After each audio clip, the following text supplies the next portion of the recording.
Hello everyone and welcome to miss physics. So आज हम करेंगे क्लासिकल मैकेनिक्स का जो एक टॉपिक है हमारे पास, दैट इज़ कोऑर्डिनेट सिस्टम। उसके रिलेटेड कुछ इंपॉर्टेंट एमसीक्यूज़।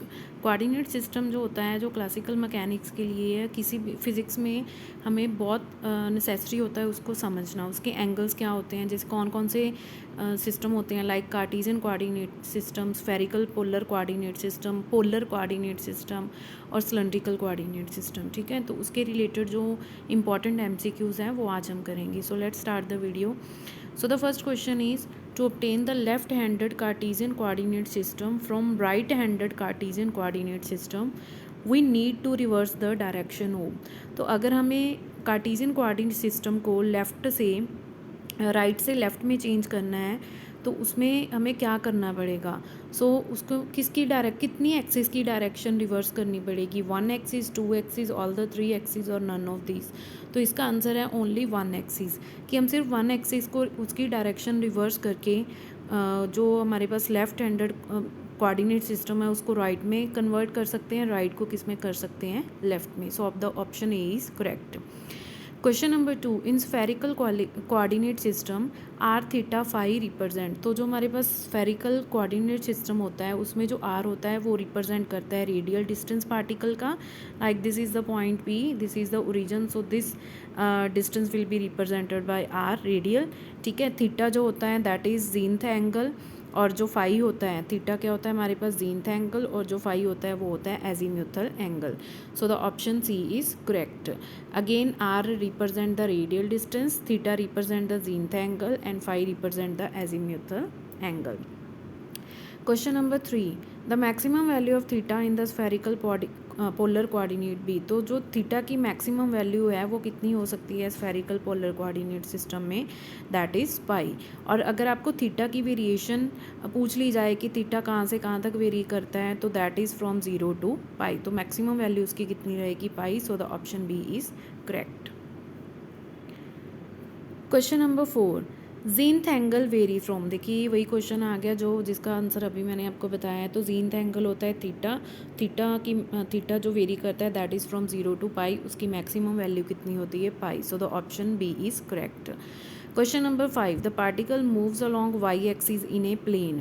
तो अगर कोई पार्टिकल मूव कर रहा है वाई एक्सिस में, then the unit vector theta, हमें पता है कि हमारे पास जो 3 एक्सिस होती हैं that is x axis, y axis, z axis. ठीक है, तो जो हमारे पास यूनिट वेक्टर होते हैं, जो एक्स एक्सिस के लॉन्ग होता है वो होता है आई कैप, वाई एक्सिस के लॉन्ग होता है जे कैप, और जेड एक्सिस के लॉन्ग होता है की cap.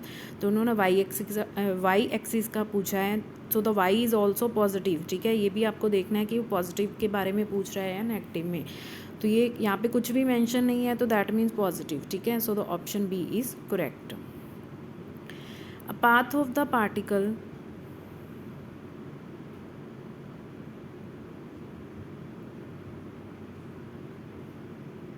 just a minute. Okay, next question is a particle, question number 6, the path of the particle moving in a plane is a straight line inclined at 45 degree to x axis, the unit vector r is। तो इसमें उन्होंने पूछा है कि हमारे पास एक plane है x and y। ठीक है, तो इसमें हमारे पास जो पार्टिकल है वो मूव कर रहा है by making an angle 45 degree with the x axis. ठीक है, तो हमें पता है कि ओरिजिन से जो वेक्टर जो पोजीशन होती है वो कौन वेक्टर रिप्रेजेंट करता है, दैट इज़ वेक्टर आर। तो यूनिट वेक्टर किसके इक्वल होता है, so unit vector is equal to vector divided by its magnitude. ठीक है, तो आर कैप ये इसके इक्वल आ जाएगा। अब देखिए आर कैप को हमें लिखना कैसे है। सो आर कैप जर्नली कैसे लिखा जाता है, आर वेक्टर किसके इक्वल होता है, that is x i cap plus y j cap. अब क्योंकि जो पार्टिकल है वो क्या है, 45 डिग्री का एंगल बना रहा है विद एक्स एक्सिस, तो ये पार्टिकल को हम क्या कर देंगे, इसकी रेजोल्यूशन अलॉन्ग द एक्सिस आ जाएगा हमारे पास। सपोज कर लीजिए ये आर है, ठीक है, तो ये आ जाएगा आर कॉस 45 डिग्री, और वाई एक्सिस की तरफ आ जाएगा are sign 45 degree.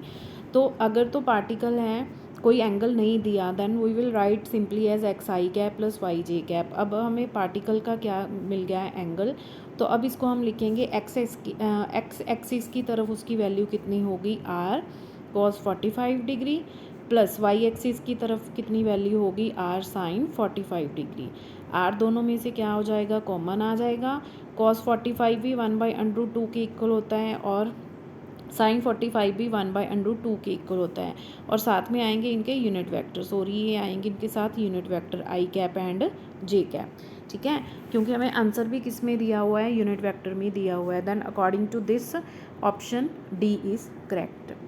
Question number 7, centripetal acceleration is represented by. तो सेंट्रीपिटल एक्सेलरेशन अगर हमें स्फेरिकल पोलर कोऑर्डिनेट सिस्टम में पूछा गया हो, then it is represented by r theta dot square. Question number 8, a particle moves in a circle its. अगर कोई particle एक सर्कल में मूव कर रहा है तो इसकी रेडियल वेलोसिटी ज़ीरो होगी, ट्रांसवर्स वेलोसिटी ज़ीरो होगी, दोनों वेलोसिटी ज़ीरो होंगी, या कोई भी वेलोसिटी ज़ीरो नहीं होगी।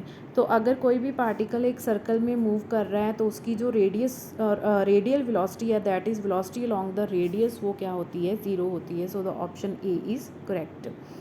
Question number 9, for a particle moving in a plane its velocity and acceleration is given by. Again ये जो वेलोसिटी और एक्सेलरेशन का हमें रिलेशन पूछा है, that is in spherical polar coordinate system. ठीक है, तो ये याद रखना पड़ेगा। सिंपल टर्म्स होती हैं, हम एटलीस्ट वेलोसिटी तक याद कर लेते हैं, या एक्सेलरेशन तक इसको लर्न करना पड़ता है अगर आप डीपली जाना चाहते हो। ठीक है, तो इसका जो ऑप्शन है that is B option. Velocity होती है R dot R cap, R theta dot plus R theta dot theta cap, और this is the formula of acceleration. Question number 10, the position of a particle at any instant is R is equal to A cos omega T I cap plus B sine omega T J cap, where A and B are constants. The angle between velocity of the particle and the position vector is. ये थोड़ा solve करने वाला question है। इसका जो answer आएगा कि angle कितना बनेगा वेलोसिटी और पोजीशन में, तो सबसे पहले इसकी पोजीशन गिवन है, इसको डिफरेंशिएट करके हम क्या निकालेंगे, इसकी वेलोसिटी। ठीक है, तो वेलोसिटी में यहाँ पे कॉस है वो साइन में चेंज हो जाएगा, जो साइन है वो कॉस में चेंज हो जाएगा। उसके बाद उनको कन्वर्ट करके इसी फॉर्म के साथ कंपेयर करेंगे जब, तो हमें देखिए ये डायरेक्ट ही है, आप इसको ऐसे भी सॉल्व कर सकते हो। जब हम आर का डिफरेंशिएशन करेंगे वेलोसिटी फाइंड करने के लिए, तो यहाँ पे हमारे पास आ जाएगा साइन ओमेगा टी, और यहाँ पे क्या आ जाएगा, कॉस ओमेगा टी। ठीक है, तो दोनों में जब हम उसको कन्वर्ट करेंगे, अगेन साइन को कॉस में करेंगे और कॉस को किस में करेंगे, साइन में करेंगे, तो वहाँ पे कितना एंगल यूज़ होगा हमारे पास, पाई/2, क्योंकि या तो पाई/2 माइनस थीटा आएगा या फिर आएगा पाई/2 plus theta according to the quadrant. ठीक है, तो दैट मीन्स आर और जो हमारा वेलोसिटी है उसमें कितने एंगल का डिफरेंस हो जाएगा, दैट इज़ पाई/2। So B option is correct. Question number 11, the unit vector R theta and phi are.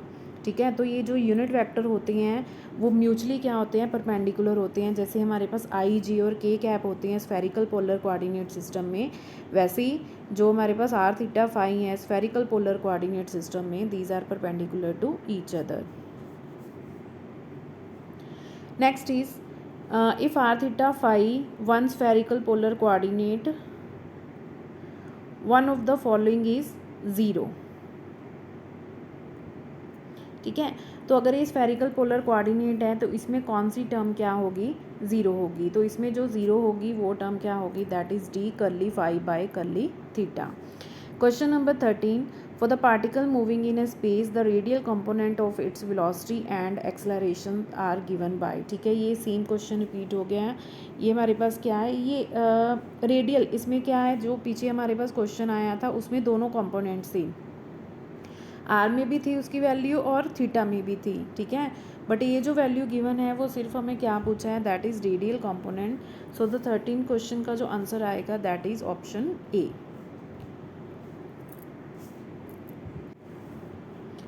Question number 14, the total surface area of close surfaces. ठीक है, तो जो क्लोज सरफेस होता है उसका टोटल सरफेस एरिया कितना होता है, that is 0। Option B is correct. Question number 15, total vector surface area of a closed volume is given by. तो अगर आपके पास क्लोज्ड वॉल्यूम है तो उसका अगर हमें सरफेस एरिया फाइंड आउट करना है तो उसकी वैल्यू भी कितनी आएगी, दैट इज़ 0 और नल वेक्टर। नल वेक्टर मतलब 0 वेक्टर। ठीक है, question number 16, the volume of parallelopiped formed by the vector A B and C, this is very important question. Vector अगर हमारे पास 3 वेक्टर्स गिवन है A B and C, then the volume of parallelopiped is given by A dot B cross C, ठीक है। So the option A is correct. Question number 17, choose the correct answer. Both area and volume are scalars, both area and volume are vectors. Area is a vector while volume is a scalar. Area is a scalar while volume is a vector. तो हमें पता है हम area vector बोलते हैं, ठीक है। तो एरिया को हम किस में कन्वर्ट कर सकते हैं, वेक्टर में कर सकते हैं, but volume is not a vector quantity. So area क्या होता है, वेक्टर होता है, वॉल्यूम क्या होता है, scalar. So the option C is correct. ये आप वहाँ से भी देख सकते हो, जैसे हम क्या करते हैं, गॉस थ्योरम लगाते हैं ई डॉट डी एस, ठीक है।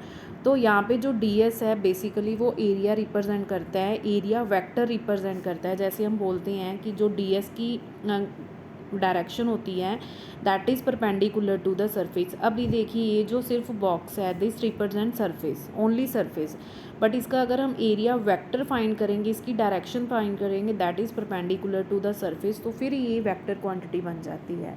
सो एरिया को हम vector as a vector treat करते हैं बट वॉल्यूम को नहीं करते। So the volume remain scalar quantity. So the option C is correct. Question number 18, the volume element in spherical polar coordinates is, ठीक है, this is also very important. So the volume element जो होता है that is r square sine theta d r d theta and d phi, and according to this option C is correct. Question number 19, the magnitude of elementary surface area along r theta and phi are given by, ठीक है। तो इसका जो answer आता है that is B r square sine theta. ये हमें पूछा है कि अगर हम आर की डायरेक्शन में एरिया निकालेंगे तो उसकी कितनी वैल्यू आएगी, थीटा की डायरेक्शन में निकालेंगे तो उसकी कितनी वैल्यू आएगी, ठीक है। इस क्वेश्चन का मतलब ये हुआ। तो ये आपको याद रखना है। बेसिकली जब हम हायर जो लेक्चरर फिज़िक्स के लिए जब प्रेपरेशन करते हैं तो वहाँ पे ये टर्म्स काफ़ी इंपॉर्टेंट होती हैं, ठीक है। अब के लिए आप ऐसा सिर्फ लर्न कर सकते हो कि आर की डायरेक्शन में जब हम स्फेरिकल पोलर कोऑर्डिनेट्स में उसकी सरफेस एरिया फाइंड करेंगे तो उसकी वैल्यू कितनी होगी। ये इंपॉर्टेंट क्वेश्चंस हैं सारे। सो आर की डायरेक्शन में होगी r square sine theta d phi, ठीक है। देखिए आर की डायरेक्शन में निकाल रहे हैं तो यहाँ पे डी आर कॉम्पोनेंट नहीं है, थीटा की डायरेक्शन में निकाल रहे हैं तो थीटा वाला कंपोनेंट नहीं है, फाई की डायरेक्शन में निकाल रहे हैं तो फाई वाला नहीं है, ठीक है। सो आर स्क्वायर साइन थीटा, ये भी आप एक चेक कर सकते हो। ये देखो ये डी आर है, ठीक है। तो ये भी यहाँ पे भी क्या है, डी आर है। तो ये तीनों ऑप्शन गलत होगी। आप ऐसे भी इसको लर्न कर सकते हो, अदरवाइज उनकी वैल्यूज़ क्या कर लो, आप याद रख लो। Question number 20, a spherical surface subtended at its centre, sorry, a spherical surface subtends at its center at the angle of, तो जो हमारे पास स्फेरिकल सरफेस होता है वो अपने सेंटर पे कितने डिग्री का जो एंगल है वो सबटेंड करता है, दैट इज़ 4 पाई स्टेरेडियन, ठीक है। Option C is correct. Question number 21, the unit of solid angle in SIR, तो सॉलिड एंगल की यूनिट हमें पता है that is again the option B is correct, steradians, ठीक है। ये होती है सॉलिड एंगल की unit. Question number 22, solid angle subtends by a close surface of any shape at any point lying well within it is, ठीक है। तो solid angle है वो कोई भी क्लोज सरफेस हो किसी भी पॉइंट पे वो कितना एंगल सबटेंड करता है, that is option D 4 pi, अभी हमने किया था, ठीक है। Question number 23, an elementary surface area subtends the following solid angle at the origin, तो ये स्फेरिकल पोलर कोऑर्डिनेट्स में पूछा गया है। सो इसका ऑप्शन कितना आएगा, B, that is sine theta d phi. अब देखिए इन दोनों में डिफरेंस कि ये तो किसी भी क्लोज सरफेस और किसी भी पॉइंट के लिए हो गया। अगर सेंटर पे पूछा हो तो वो स्फेरिकल सरफेस हो, सेंटर पे पूछा हो तो 4 पाई स्टेरेडियन, अगर कोई भी सरफेस हो close surface at any point फिर भी 4 पाई आएगा। अगर वो क्वेश्चन आता है आपको स्फेरिकल पोलर कोऑर्डिनेट्स में then B answer is correct, that is sine theta d theta d phi. Question number 24, the solid angle subtend by the elementary surface area along r theta and phi at the origin are, ठीक है। तो इसका answer आएगा origin पे that is a sine theta d theta d phi, ये तो देखिए यही आंसर आ गया हमारे पास। और जो थीटा और फाई है वो कितना एंगल सबटेंड करेंगे, that is 0 0 eight the origin. तो ये तीनों क्वेश्चन, चारों क्वेश्चन आपको ध्यान से पढ़ने हैं कि इनमें डिफरेंस क्या है, ठीक है। कहाँ पे पूछा गया है ये 20 से लेके 24 तक। सो ये थे important question regarding the Cartesian coordinate system, जिसमें हमने कार्टेशियन किए हैं या स्फेरिकल, मेनली जो यूज़ होता है वो होता है spherical polar coordinate system. This question will definitely help you in the coming exam that is master cadre. So master cadre जाने से पहले जितने भी ये क्वेश्चंस हैं ये आप ज़रूर एक बार गो थ्रू होके जाइएगा, ये डेफिनेटली आपको हेल्प करेंगे। Stay tuned for next video. Thank you.